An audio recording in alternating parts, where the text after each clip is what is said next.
নমস্কার বন্ধুরা, আমি বিশ্বজিৎ আর আপনারা দেখছেন আমাদের YouTube channel Nifty prediction for tomorrow. গতকালকের ভিডিওতে আপনাদের সাথে ক্লিয়ার শেয়ার করে দেওয়াই ছিল যে আজকের দিনে কিন্তু একটা ভালো বড় মুভমেন্ট দেখবেন। ট্রেন্ডিং মুভ না হলেও কিন্তু একটা সুন্দর মুভমেন্ট বাজারের মধ্যে থাকবে। কি হয়েছে আজকের দিনে? গ্যাপ ডাউন খুলেছে, খোলার পর উপরে যাওয়ার চেষ্টা করেছে, তারপর তলায় আসার চেষ্টা করেছে, তারপর ফাইনালি উপরের দিকে শুট করে গেছে। আজকে এখানেও দেখতে পারেন, যেটা ব্যাংক নিফটির ক্ষেত্রে হচ্ছে গ্যাপ ডাউনে খুলেছে, উপরের দিকে যাওয়ার চেষ্টা করেছে, তলার দিকে আসার চেষ্টা করেছে, আবার উপর দিকে ফাইনালি গেছে। নিফটির তুলনায় ব্যাংক নিফটির মুভমেন্ট কিন্তু কম ছিল। তা সত্ত্বেও বলবো, মর্নিং এ যদি দেখেন নিফটির ক্ষেত্রে এইখানে কিন্তু কোনো রকম অপশন বাইং করা সম্ভব হয়নি।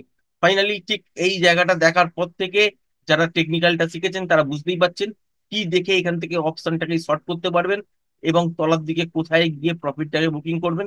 এই ট্রেডটা কিন্তু পাওয়া সম্ভব হয়েছে। ব্যাংক নিফটির ক্ষেত্রে যদি বলেন, ব্যাংক নিফটির ক্ষেত্রে কিন্তু প্রথমে অপশন বাইং, তারপর কিন্তু অপশন সেলিং, ঠিক এইখান থেকে এত দূর পর্যন্ত পড়া সম্ভব হয়েছে। তারপর ফাইনালি কি হয়েছে, বাজার এখান থেকে উপরের দিয়ে গেছে। এইখানের মধ্যে কিন্তু কোনো রকম টেকনিক্যালি মুভ ছিল না। দুপুর একটার কাছাকাছি সময় এই জায়গাটা দেখার পর থেকে এখান থেকেই কিন্তু একটা ট্রেন্ডিং মুভ শুরু হয় বাজারের মধ্যে। নিফটির ক্ষেত্রে প্রথম 5 মিনিটের মধ্যেই প্রায় 60 পয়েন্ট প্রফিট হয়, প্রথম এই 5 মিনিটের ক্যান্ডেলটার মধ্যেই। তারপরেও আবার কিন্তু ঠিক এই জায়গাটা থেকে একটা টেকনিক্যাল মুভ পাওয়া সম্ভব হয়েছে। ব্যাংক নিফটির ক্ষেত্রেও কিন্তু তাই। গতকালকের ভিডিওতে আপনাদের সাথে ক্লিয়ার শেয়ার করে দেওয়া ছিল, যদি দেখেন যে তলা থেকে মোমেন্টামের সঙ্গে লাইভ হাই হচ্ছে, ব্রেক করছে, যতক্ষণ মোমেন্টাম পাবেন ততক্ষণই কিন্তু হোল্ড করবেন। মোমেন্টাম যেখানে লস হবে সেখানে কিন্তু এক্সিট হয়ে যাবেন, কারণ এখানে বেশি দূর কিন্তু যেতে পারবে না। যদি প্যাটার্ন ওয়াইজ ব্রেক করে তাহলে কিন্তু ওপরের দিকে অনেকটা যাবে, এবং সেক্ষেত্রে টার্গেট হিসাবে আপনাদের সাথে শেয়ার করেছিলাম 24,800 থেকে 850, এই জোনটার মধ্যে বাজার কিন্তু পৌঁছে যাবে। তাই কিন্তু আজকের দিনে ঘটেছে, প্যাটার্ন ওয়াইজ ব্রেক করেছে। মর্নিং এ যখন এখান থেকে উপরের দিকে যাওয়ার চেষ্টা করেছিল, সেক্ষেত্রে দেখেইছেন মোমেন্টামের সঙ্গে ব্রেক করেছিল, বেশি দূর কিন্তু যেতে পারেনি। আজকে যদি ব্যাংক নিফটির ক্ষেত্রেও বলেন, ব্যাংক নিফটির ক্ষেত্রেও কিন্তু সেম সিচুয়েশন তৈরি হয়েছিল। এবার যদি দেখেন আগামী কালকের জন্য মার্কেট প্রেডিকশন করেন, তাহলে হচ্ছে এটা হচ্ছে বাজারের রেঞ্জ। উপর থেকে ঠিক এত দূর পর্যন্ত একটা রেঞ্জ, যতক্ষণ এই রেঞ্জটার মধ্যে থাকবে ততক্ষণ স্ক্যালপিং আকারে আপনারা ছোটখাটো মুভমেন্ট পেতে পারেন, কিন্তু এই জোনটার মধ্যে আপনারা ট্রেড না করাই ভালো হবে।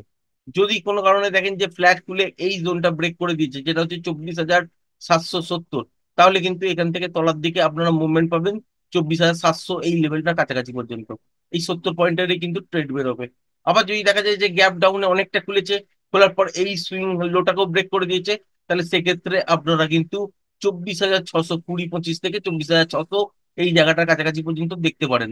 মোটামুটি কালকের দিনেও একটা মুভমেন্ট পাবেন, এত বড় মুভমেন্ট না হলেও মোটামুটি একটা মুভমেন্ট কালকের দিনেও থাকবে। একদম যে রেঞ্জ বাউন্ড বাজার কালকের দিনে কিন্তু হবে না। সুতরাং আপনারা প্রস্তুত থাকতে পারেন। যদি দেখা যায় যে গ্যাপ আপে খুলেছে আর ঠিক এই সুইং হাইটাকে ব্রেক করে দিয়েছে, যেটা হচ্ছে 24,840, তাহলে এর উপরে যদি কন্টিনিউ সাস্টেন করে তাহলে কিন্তু লাইভ হাই চলবে। যতক্ষণ মোমেন্টাম থাকবে ততক্ষণই কিন্তু হোল্ড করবেন, এবং এর উপরে কতটা যেতে পারে, 24,900, 24,950, 25,000 এই জায়গাটার কাছাকাছি পর্যন্ত যেতে পারে। যতক্ষণ এর মধ্যে মুভমেন্টাম থাকবে ততক্ষণই কিন্তু হোল্ড করবেন। যেখানে মোমেন্টাম লস হবে সেখানে কিন্তু এক্সিট করে যাবেন। হতেই পারে যে 24,925 এই জায়গাটার কাছাকাছি গেল, এখান থেকে মোমেন্টাম লস করলো, তাহলে কিন্তু এখানে এক্সিট হয়ে যেতে হবে। 25,000-এর আশায় বসে থাকলে কিন্তু চলবে না। সুতরাং এখানে মোমেন্টামের সঙ্গে ট্রেড করতে হবে যখন লাইভ হাইয়ের মধ্যে চলবে। আর যদি দেখা যায় যে গ্যাপ আপ খুলেছে কিন্তু আগের দিনের যে হাইটা, যেটা হচ্ছে 24,837-40, এই জায়গাটা যদি ব্রেক না করে সেক্ষেত্রে রিভার্সাল সাইন দেখবেন, এবং তলার দিকে কিন্তু এই লেভেলটা ব্রেক যখনই করে দেবে তখনই একটা আপনারা শর্ট করতে পারেন। এবং টার্গেট হিসাবে 24,700, এটাকেও যদি ব্রেক করে দেয় মোমেন্টামের সঙ্গে, যতক্ষণ মোমেন্টাম থাকবে ততক্ষণ পর্যন্ত হোল্ড করবেন। আর যদি প্যাটার্ন ওয়াইজ লেভেলটাকে ব্রেক করে সেক্ষেত্রে 24,600, 625 পর্যন্ত আসবে। এবার যদি দেখা যায় যে বড় গ্যাপ ডাউন হয়ে গেছে, হওয়ার পর এই লেভেলটাকে ব্রেক করেছে, তাহলে দেখবেন যে ফার্স্ট হাফের মধ্যেই এই লেভেলটা হয়তো কমপ্লিট হয়ে গেছে। তারপর যদি ছোটখাটো রিট্রেসমেন্ট নিয়ে আবার লেভেলটাকে ব্রেক করে, সেক্ষেত্রে আবার এই জোনটার কাছাকাছি পর্যন্ত দেখতে পারেন, যেটা হচ্ছে 24,525 থেকে 24,500 এই জায়গাটার কাছাকাছি। আর যদি বড় সড়ো গ্যাপ ডাউন না হয় তাহলে সেক্ষেত্রে এই লেভেলটার কাছাকাছি হয়তো আসবে না। সুতরাং কি হতে পারে, যে যদি এই লেভেলটাকে ব্রেক করে কন্টিনিউ সাস্টেন করে, যেটা হচ্ছে 24,770 75 এই জায়গাটা, তাহলে কিন্তু তলার দিকে 24,700 এবং 700টাকেও ব্রেক যদি করে দেয় ফার্স্ট হাফে বা সেকেন্ড হাফের শুরুতে, তাহলে কিন্তু 24,600 কাছাকাছি পর্যন্ত আপনারা বাজারটাকে দেখতে পাবেন।